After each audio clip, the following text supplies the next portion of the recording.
नमस्कार प्यारे बच्चों, आज आप पढ़ेंगे एलिवेशन एंड बॉइलिंग पॉइंट और बाकी की जो कॉलिगेटिव प्रॉपर्टीज अणुसंख्य गुणधर्म रह गए थे वो आज हम पढ़ेंगे। ठीक है, आपका स्वागत है हमारे चैनल पर आरके क्लासेस मथुरा पर। आप वीडियो को पूरा देखें और चैनल को सब्सक्राइब कर दें। आपको इसी तरह से केमिस्ट्री के सारे नोट्स आगे तक के हिंदी प्लस इंग्लिश मीडियम दोनों में मिलते रहेंगे। अब चलो वीडियो को शुरू करते हैं। आज आप पढ़ेंगे एलिवेशन एंड बॉइलिंग पॉइंट, क्वथनांक में उन्नयन। देखो होता क्या है, ध्यान से देखना।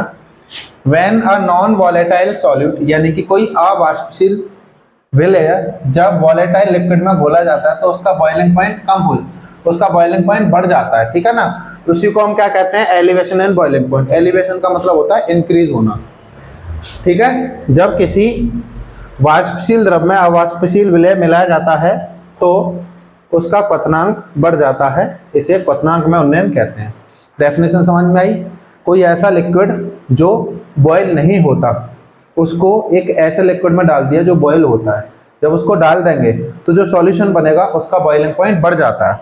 ठीक है, उसका बॉइलिंग पॉइंट बढ़ जाता है, उसी को हम क्या कहते हैं, एलिवेशन एंड बॉइलिंग पॉइंट, क्वथनांक में उन्नयन कहते हैं। अब देखिए इसका ग्राफिकल रिप्रेजेंटेशन, ग्राफिकल रिप्रेजेंटेशन।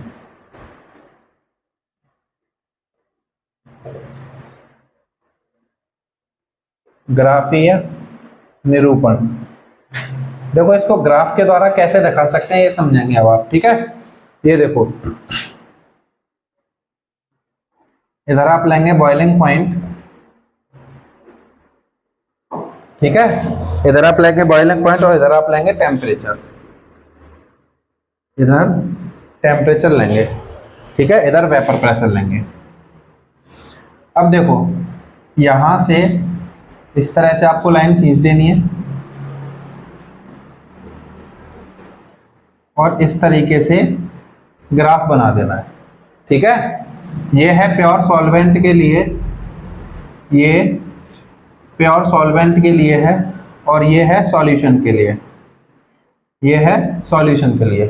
ठीक है, अब देखो प्योर सॉल्वेंट के लिए अगर इसको आप यहां से लाइन खींचोगे तो ये जो वैल्यू आएगी यहां पर, ये जो वैल्यू आएगी ये है TB नॉट और यहां जो वैल्यू आएगी वो है TB नॉट और TB, इनका मतलब क्या, ये है boiling point of pure solvent, ये प्योर सॉल्वेंट का बॉइलिंग पॉइंट है और ये है बॉइलिंग पॉइंट ऑफ सॉल्यूशन,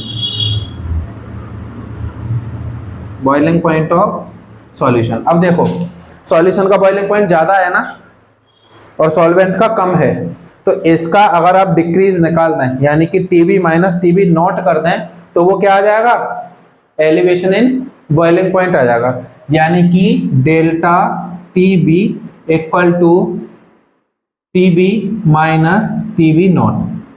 ये इक्वेशन किसकी आ गई, डेल्टा TB की। डेल्टा TB को ही क्या कहते हैं, डेल्टा TB को ही कहते हैं elevation in boiling point, elevation in boiling point, यानी कि क्वथनांक में उन्नयन। समझ में आ गया बेटा, आपको ग्राफ समझ में आ गया सबको? डन। अच्छा, अब देखो इसके बाद इसका फॉर्मूला देखेंगे। इसका फॉर्मूला क्या है, देखो इसका फॉर्मूला क्या है, एलिवेशन इन बॉइलिंग पॉइंट, चलो पूरा ना लिख के ऐसे लिख लो, it is directly proportional to, it is directly proportional to molality, directly proportional to molality of solution. Hindi में लिखेंगे यह है विलयन के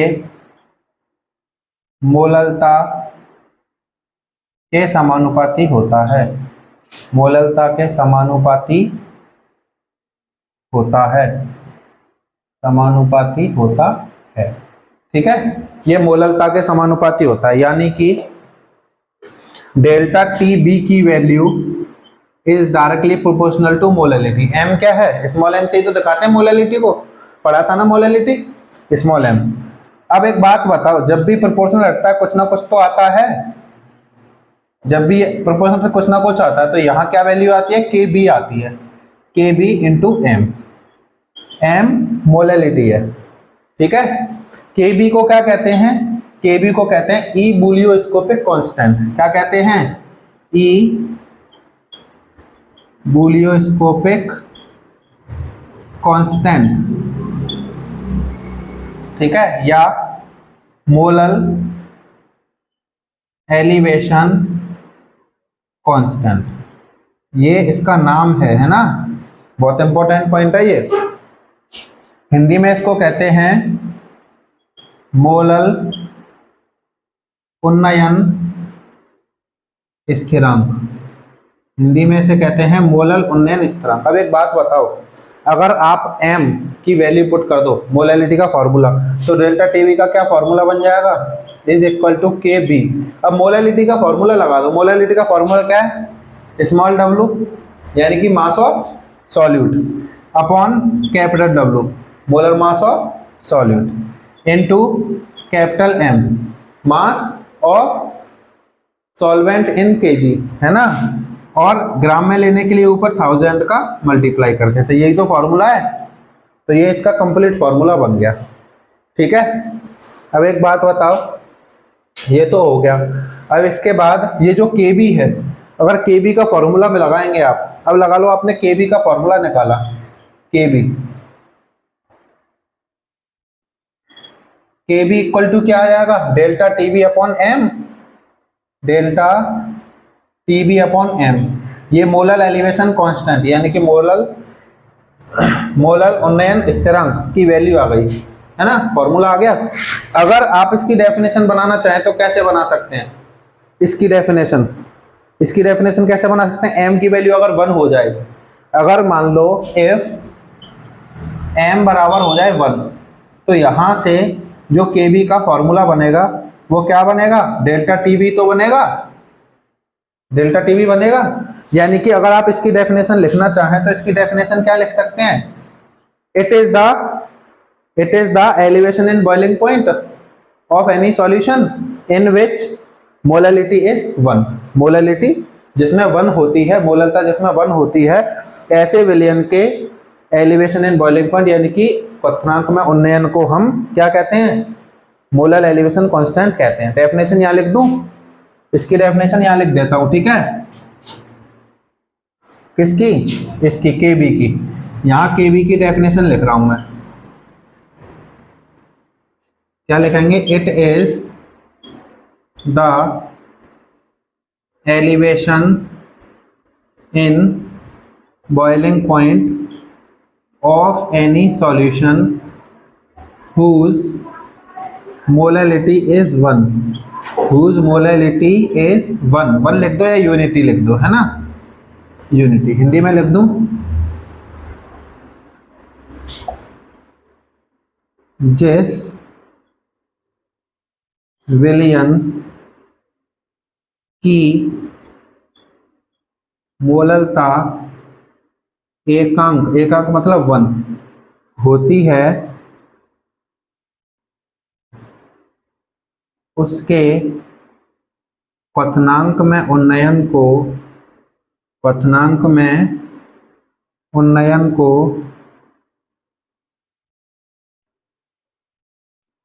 उसके क्वथनांक में उन्नयन को क्या कहते हैं, के बी कहते हैं, ठीक है, के बी कहते हैं। ये सारे पॉइंट समझ में आ गए, क्यों जाहिद, यस सर, ठीक है। इसकी डेफिनेशन पूछी जाती है, के बी की जगह आप क्या लिख देंगे, मोलल एलिवेशन कांस्टेंट यानी कि मोलल उन्नयन स्थिरांक कहते हैं, ठीक है, कर लो इसे।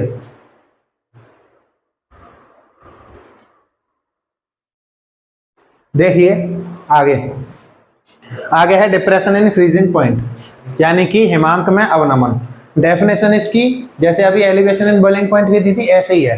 क्या डेफिनेशन थी, when any non volatile solute is added in volatile liquid, then its freezing point को एफ पे लिख रहा हूँ, freezing point decrease, freezing point कम हो जाता है ना, then its freezing point decrease, it is called depression in freezing point. लिख दोगे, it is called depression in freezing point. Hindi में क्या लिखेंगे, जब किसी वाष्पशील द्रव में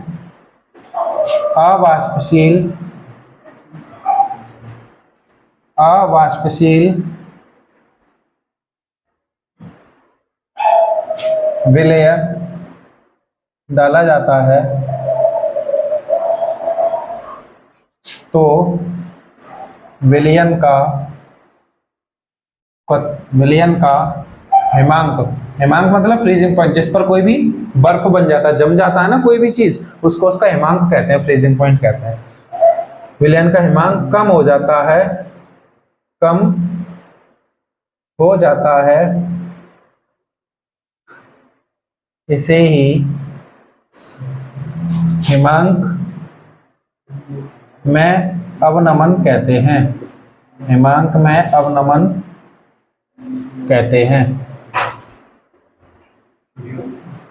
समझ में आया? डेफिनेशन समझ में आई? अब इसका ग्राफ बनाएंगे, ठीक है? ग्राफ कैसे बनाएंगे, जैसे पहले बनाया था, इधर आप वेपर प्रेशर ले लें, इधर आप टेम्परेचर ले लें, दो लाइन इस तरह से खींच देनी है, ठीक है? दो लाइन इस तरह से खींच देनी है। जब आप इसे मिलाएंगे ऐसे नीचे, तो ये आएगा TF सॉल्यूशन का, और जब आप इस लाइन को मिलाओगे तो ये आएगा TF नॉट, यानी कि सॉल्वेंट का। यहां लिख दें फ्रीजिंग पॉइंट ऑफ सॉल्वेंट, यानी कि विलायक का फ्रीजिंग पॉइंट, और यहां freezing point of solution. Freezing point of solution मतलब विलयन का हिमांक, है ना?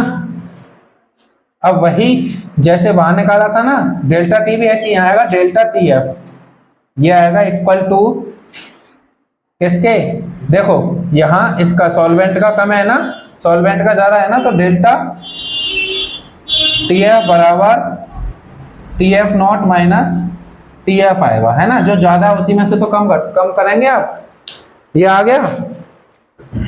अब वही जो वहां था ना delta TB proportional to molality, ऐसे ये भी होता है delta TF proportional to molality. जब प्रोपोर्शनल हटेगा बेटा तो कुछ ना कुछ तो आएगा, वहां K भी आया था, यहाँ KF आएगा, है ना? यहाँ आएगा KF इंटू M। मोलैलिटी का फॉर्मूला पता है, मोलैलिटी का फॉर्मूला पता है ना आपको, तो आप इसके फॉर्मूले की वैल्यू लिख दो, क्या होता है W upon capital W into M into 1000, यही तो था मोलैलिटी का फॉर्मूला, ठीक है? अच्छा, Kb को तो कहते थे इबुलियोस्कोपिक कांस्टेंट, KF को क्या कहते हैं, क्रायोस्कोपिक कांस्टेंट, क्रायोस्कोपिक कांस्टेंट कहते हैं, ठीक है? क्रायोस्कोपिक कांस्टेंट कहते हैं, है ना? इसका एक और नाम है क्या, मोलल डिप्रेशन कांस्टेंट। वो तो एलिवेशन कांस्टेंट था, ये डिप्रेशन कांस्टेंट है। हिंदी में इसे क्या कहते हैं, हिंदी में कहते हैं मोलल अवनमन स्थिरांक, ठीक है ना? अब बताओ, अगर m की वैल्यू 1 हो जाए तो KF equal to delta TF हो जाएगा। डेफिनेशन कैसे लिखेंगे, it is the depression in freezing point of any solution, depression in freezing point of any solution whose molality is 1, जिसकी मोलैलिटी 1 होती है, ऐसे डिप्रेशन इन फ्रीजिंग पॉइंट की value को हम क्या कहते हैं? KF कहते हैं, है ना, मोलर डिप्रेशन कांस्टेंट कहते हैं। हिंदी में क्या लिखेंगे? जिस विलयन की मोललता 1 होती है उसके हिमांक में अवनमन को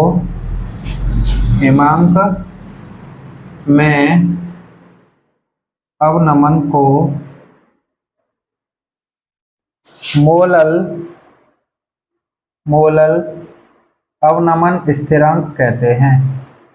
मोलल अवनमन स्थिरांक कहते हैं।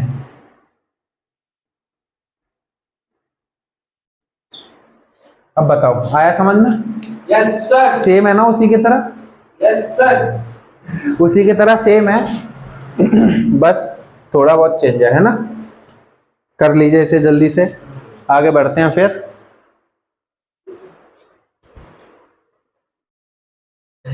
देखिए, आपको कुछ बातें और याद रखनी है। जो आपने केबी पढ़ा था ना, केबी का एक फॉर्मूला ये और याद रखना है, mRTB² upon 1000 into enthalpy of vaporisation. एक ये फॉर्मूला रखना है याद, ठीक है। इसी तरह से सेम टीबी का भी फॉर्मूला, जो आपने वो पढ़ा था केएफ का भी same formula, mRTF² upon 1000 into enthalpy of fusion. ये 2 फॉर्मूले याद रखने हैं। केवी का ये फॉर्मूला याद रखना है और केएफ का ये फॉर्मूला याद रखना है। इनमें क्या क्या चीज क्या क्या है? एम तो है मोलर मास ऑफ सॉल्यूट का मोलर मास है। आर गैस कांस्टेंट है, गैस कांस्टेंट, इसकी वैल्यू क्या होती है? 0.08321, ठीक है। और एंथैल्पी ऑफ वेपराइजेशन ये आप पढ़ चुके हैं लास्ट क्लास में, ये वैल्यू आपको दे दी जाएगी। सेम इधर है ना, टीबी और टीएफ ये तो बता चुके हैं ना। टीबी क्या है? बॉइलिंग पॉइंट ऑफ सॉल्वेंट, और ये क्या है? फ्रीजिंग पॉइंट ऑफ सॉल्वेंट, ठीक है। ये याद रखेंगे। एक और फॉर्मूला, ये तो अभी आप पढ़ चुके हैं, क्या? केबी का फॉर्मूला ये पढ़ा था ना, डेल्टा टीबी अपॉन मोलैलिटी, ये फॉर्मूला था। केएफ का क्या बनेगा? Delta TF upon molality. अब इनकी यूनिट बहुत पूछी जाती है, इसकी यूनिट निकालेंगे यहां से। ये क्या है? टेम्परेचर की क्या होती है? केल्विन। और मोलैलिटी की यूनिट क्या होती है? मोललता की सूर्य, मोल पर केजी क्या होती है? मोल पर केजी। यानी कि ये जो यूनिट बनेगी वो क्या बनेगी? केल्विन किलोग्राम पर मोल। ये यूनिट बन गई किसकी? केबी की, मोलर एलिवेशन कांस्टेंट की यूनिट। इसी तरह से इसकी भी यूनिट सेम क्या आएगी? इसकी यूनिट केल्विन किलोग्राम पर मोल, ठीक है। इनकी यूनिट और इनके फॉर्मूले, ये बात और ध्यान रखनी है आपको। ये दोनों टॉपिक पूरे हो गए यहाँ पर, ठीक है।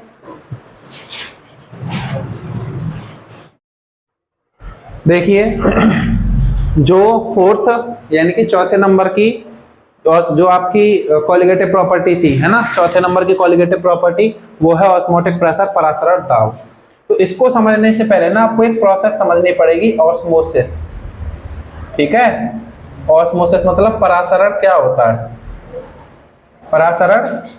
पहले ये समझना पड़ेगा, तभी तो ऑस्मोटिक प्रेशर समझोगे। तो इसको समझो, ये क्या है? It is the process of flowing solvent molecule from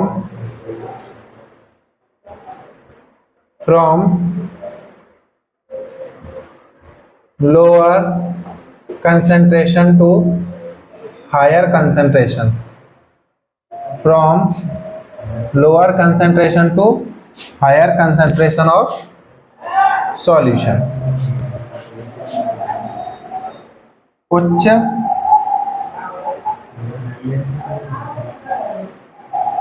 by semi permeable membrane, by semi permeable membrane.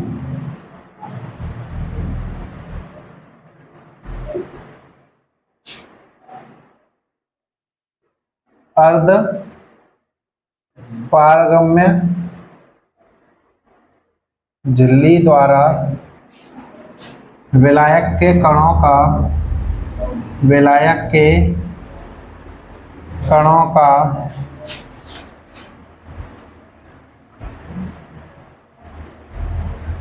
निम्न सांद्रता वाले विलयन से उच्च सांद्रता वाले विलयन की ओर गुजरना परासरण कहलाता है। परासरण कहलाता है। ठीक है, मतलब समझो, जिस सॉल्यूशन की कंसंट्रेशन कम है वहां के सॉल्वेंट के पार्टिकल्स ज्यादा कंसंट्रेशन वाले सॉल्यूशन की तरफ सेमी परमेबल मेम्ब्रेन से होकर के जाते हैं, तो उस प्रोसेस को कहते हैं ऑस्मोसिस, परासरण। ठीक है, एक ऐसा सॉल्यूशन जिसकी कंसंट्रेशन कम है वहां से लिक्विड के पार्टिकल जाएंगे और उस सॉल्यूशन की तरफ जहां कंसंट्रेशन ज्यादा है, और गुजरेंगे कहां से, पास कहां से होंगे, सेमी परमेबल मेम्ब्रेन से। SPM कहते हैं, सेमी परमेबल मेम्ब्रेन से होकर के गुजरेंगे। जैसे मान लो ये कोई सिस्टम है और ये है SPM, सेमी परमेबल मेम्ब्रेन। यहाँ क्या है, यहाँ है केवल वाटर, केवल पानी, और यहाँ क्या है, शुगर वाटर। यहाँ क्या है, शुगर वाटर, यानी कि चीनी का पानी। ठीक है, अब इसकी कंसंट्रेशन ज्यादा है, इसकी कंसंट्रेशन कम है सॉल्यूशन के, क्योंकि केवल पानी है तो कम गाढ़ा होगा ना, चीनी का पानी गाढ़ा होगा, कंसंट्रेशन ज्यादा होगी। तो यहां से वाटर के मॉलिक्यूल इस तरफ जाएंगे और यहां से पास होकर के इधर पहुंच जाएंगे। तो ये प्रोसेस क्या हो गई, ऑस्मोसिस हो गई। समझ में आया। इसके बाद ऑस्मोटिक प्रेशर समझो क्या होता है। ऑस्मोटिक प्रेशर, परासरण दाब, ध्यान से समझना। The minimum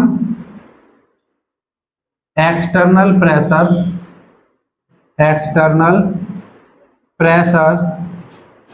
required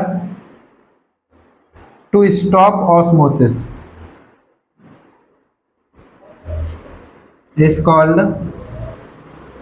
osmotic pressure, is called osmotic pressure। Hindi में लिख दूं? Yes sir. निम्नतम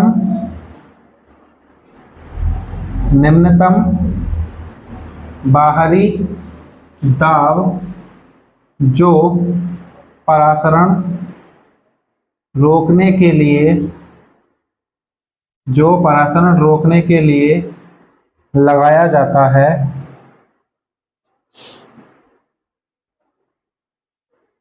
परासरण दाब कहलाता है। परासरण दाब कहलाता।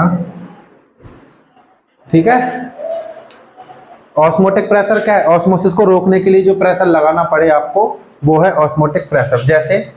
जैसे मान लो ये कोई सिस्टम है, ठीक है, यहां पर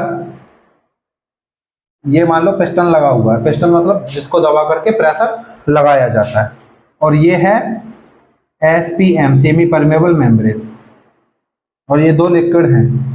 यहां आपने प्रेशर लगाया, ये आपने प्रेशर लगाया, पाई से रिप्रेजेंट करते हैं ऑस्मोटिक प्रेशर को, ठीक है, पाई से प्रेशर लगाया और नो ऑस्मोसिस, प्रेशर लगाने के बाद ऑस्मोसिस नहीं हो रही, ठीक है, प्रेशर लगाने के बाद नो ऑस्मोसिस, कोई परासरण नहीं, कोई